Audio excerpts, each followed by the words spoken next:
Hayu dulur saagama urang teh geratarakwa sing caket kanu kawasa ulah ngagugulung dosa mun hirup di alam dunya urang teh kudu rumasa didamel kunu kawasa sok lakonan parentahna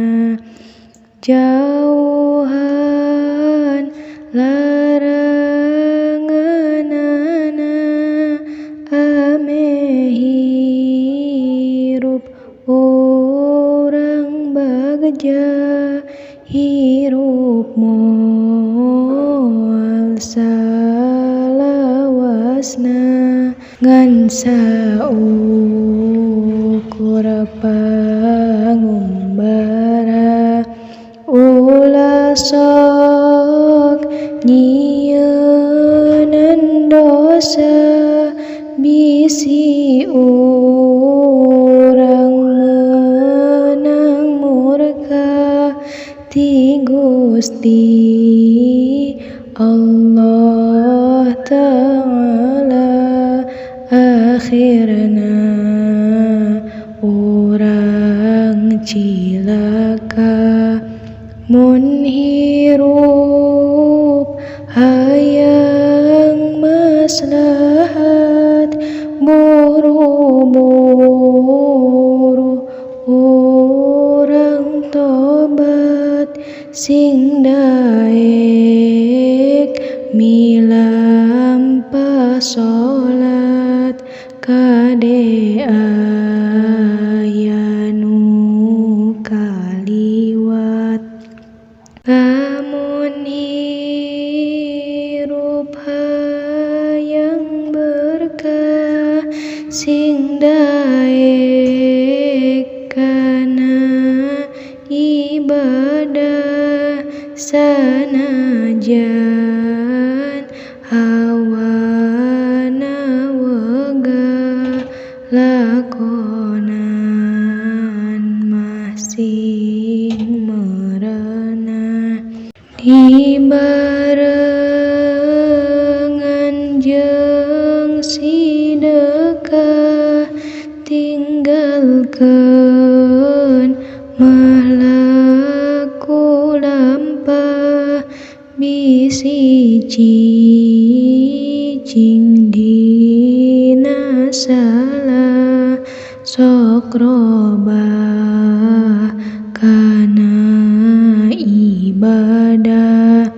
ulah sok ngomongkeun batur sok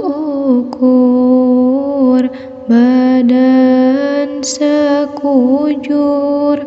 boga amal urang teh lapur ku sabab nganyerikeun batur urang kudu loba syukur ulah sok loba takabur ngarapi resepen batur dijauhkeun tina kupur ibadah tong lalawara sok amalkeun sareng ilmuna tuh tinggal para ulama ibadah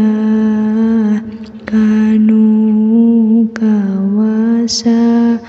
Allah teh maha